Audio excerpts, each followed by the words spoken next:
Hey everybody, what's going on? This is Tommy Dimsdale with another weekly video from the Dimsdale Debate. So far, we have been concentrating on the religion of the Founding Fathers. Did they want the Bible in schools? Last week we did the separation of church and state video. So this week we're kind of doing like a separation of church and state part 2, and this is going to be the judiciary things. This is going to be following court cases and stuff. And listen, I know.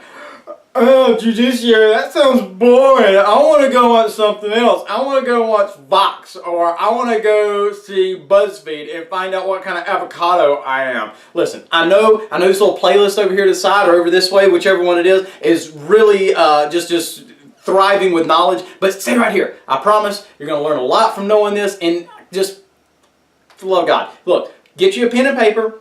Write out some notes. It's going to be fine. And when you're all done with this, you're going to be able to tell all of your liberal friends and your secularist Christian friends to go get wrecked because you've got all this knowledge, okay? So hang tight, hang here, and hang on to your private sector because here comes the Dimsdale Debate.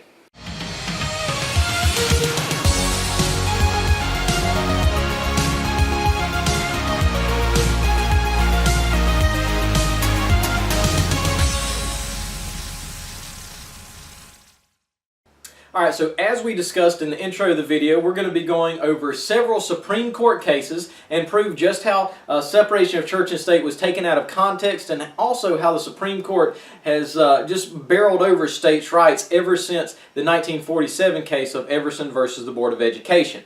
Now, in Everson versus the Board of Education, they did 3 things wrong. Now, you can go back, you can look at all the details in this court case, but I'm just going over the pertinent data just because we only have so much time and you only have so much attention span. So, that being said, during the Everson versus Board of Education trial, the Supreme Court ruled that the First Amendment has erected a wall of separation between church and state. That wall must be kept high and impregnable. Now, every court case since then that has to do with religious liberty has cited back to Everson versus Board of Education, but Everson versus Board of Education was the first court case in 170 years that did not cite legal precedent. So they didn't look back to another court case and say, yeah, this has happened before, and so we have to keep all the laws uniform, and so this is why it makes sense. No, they just went ahead and ruled this way because that's what they felt like doing. So that was their first mistake. The second mistake they had was they took the First Amendment and the 14th Amendment and they combined them together. Now, the First Amendment talks about, of course, you know what that is. You've got your freedom of religion, your freedom of speech, and that keeps the government from encroaching on anyone's right to have any religious activities, and it also prevents the government from establishing religion. And we'll get to that. That's actually the third mistake. But in the second mistake, you took the First Amendment and the 14th Amendment and they combined them together. Now, the 14th Amendment, this sounds a little obscure because the 14th Amendment didn't deal with separation of church and state.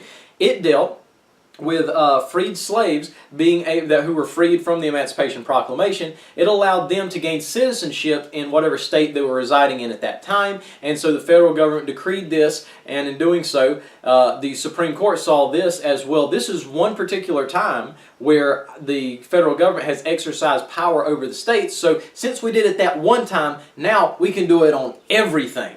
Everything can be decided from the Supreme Court, and the states have to follow it. Which really, this is just bullcrap, honestly.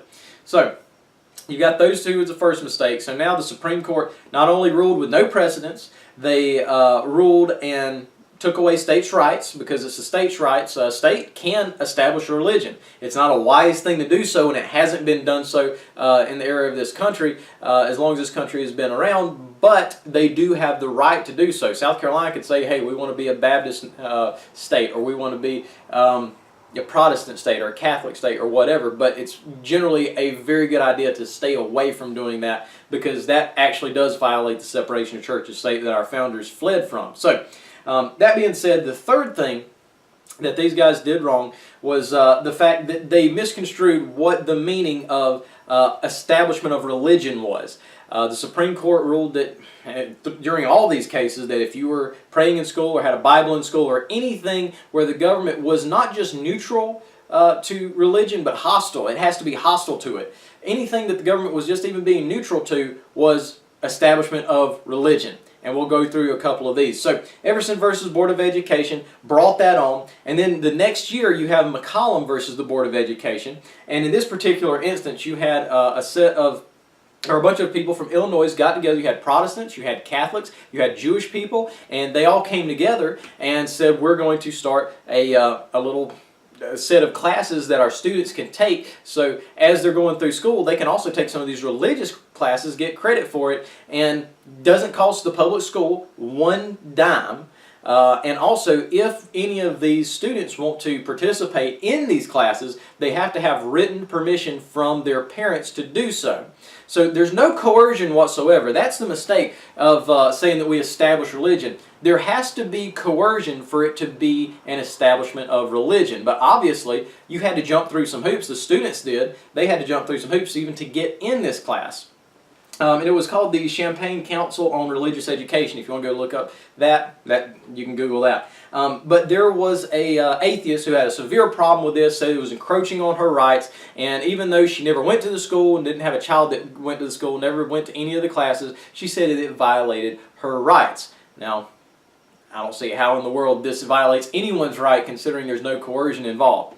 Now, in Justice Jackson's concurrence, he states this. He says, the plaintiff, as she has every right to be, is an avowed atheist. What she has asked of the courts is that they not only end the release time plan, but also ban every form of teaching which suggests or recognizes that there is a God. She would ban all teaching of the Scriptures. She especially mentions as an example of invasion of her rights, quote, having pupils learn and recite such statements as, the Lord is my shepherd, I shall not want. God forbid anybody do that. And she objects to teaching that the King James Version of the Bible is called the Christian's Guidebook, the Holy Writ, and the Word of God, and many other similar matters. This court is directing the Illinois courts generally to sustain plaintiff's complaint, so go along with it, without exception of any of these grounds of complaint, without discriminating between them, and without laying down any standards to define the limits of the effect of our decision. So here we see a perfect example of where one atheist, one person said that their rights were being encroached on, even though they were not being coerced to do anything. Because one person felt that way, they were able to get a national court of law to rule against the religious liberties of a vast majority of the population in Illinois, which is absolutely wrong. Now, we move down just a little bit further to Engle versus Vitale in 1962. This was the ruling that struck down school prayer. And this stemmed from a New York school reciting this prayer at the beginning of every school day. It said, Almighty God, we acknowledge our dependence upon Thee, and we beg Thy blessings upon us, our parents, our teachers, and our country. Now we can obviously see that there's nothing controversial about this, and someone say, yeah, but it's still religion. But no one was being coerced to say this prayer. No one is being forced to, and if you kept your eyes open or whatever, nobody's being forced to say this prayer. It's not coercion, therefore it's not established religion. Unfortunately, the court ruled against religious liberties in this particular aspect, and they said, quote, a union of government and religion tends to destroy government and to degrade religion. Tends to destroy government and degrade religion. Now remember that quote right now, because we're going to go back to the founders and see the spirit of the law and what they intended for our country.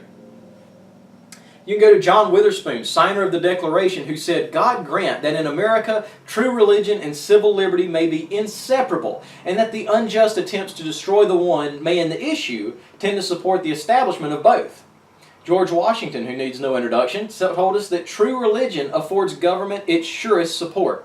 William Patterson, who's a signer of the Constitution and a Supreme Court justice, said that religion and morality are necessary to good government, good order, and good laws. DeWitt Clinton, who was the author of the 12th Amendment, governor of New York, and also a U.S. senator, so, I mean, he's a pretty involved fella.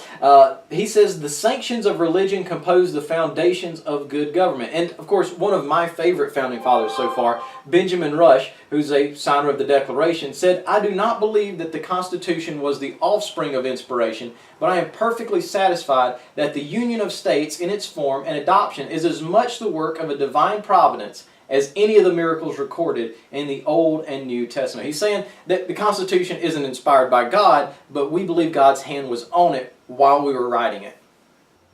Now, if we look back to what the court said about this, that a union of government and religion tends to destroy governments and to degrade religion, we can see that there are quite a few conflicts between this statement and what the founders actually thought. There's also another conflict between them and Justice Stewart and his dissenting opinion. He stated, "With all respect, I think the court has misapplied a great constitutional principle. I cannot see how an official religion is established by letting those who want to say a prayer say it. On the contrary, I think that to deny the wish of these school children to join in reciting this prayer is to deny them the opportunity of sharing in the spiritual heritage of our nation. For we deal here not with the establishment of a state church, which would of course be constitutionally impermissible, but with whether school children who want to begin their day by joining in prayer must be prohibited from doing so. I do not believe that this court, or the Congress, or the President has, by the actions and practices I have mentioned, established an official religion in violation of the Constitution. I do not believe the state of New York has done so in this case. What each has done has been to recognize and to follow the deeply entrenched and highly cherished spiritual traditions of our nation.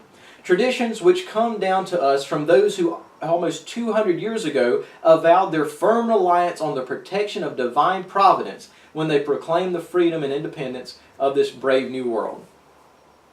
Now, it's pretty obvious here how the Supreme Court has levied federal power and able to encroach on the rights of individuals and states' religious liberties. Now, just to do a real quick review here, there was three things that the Supreme Court did wrong during all this, especially during the Everson versus Board of Education. First of all, they made a court ruling without legal precedents, which is required. They had done it for 170 years, and this was the first case that they did it without legal precedents.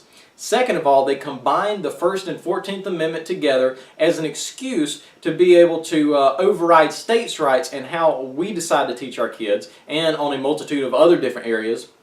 And then third of all, they took the phrase establishment of religion out of context, misconstrued it to mean any kind of religious activities, whether it be coerced or voluntary. So guys, this is very important. Now, I know we only got to 3 court cases right here. We'll probably do another video on this if it's particularly popular, and we'll look into some subsequent court cases that took the 10 Commandments out of schools and in courthouses, and which is absolutely tragic. But this is very important to know. I hope you share this. Take this to your pastor. Take this to your Sunday school teacher, and tell them, hey, we need to learn up on this and realize what rights are being taken away from us. This is detrimental to the future of our nation. But if you'd like to support the Dimsdale debate, definitely leave me a like, leave me a comment down below, and of course share this video with as many people as you can. Also, hit the little subscribe button down below, and make sure you hit the bell notification. That's going to give you notifications every single time we post a video. But other than that, you guys have a blessed evening, and shields high.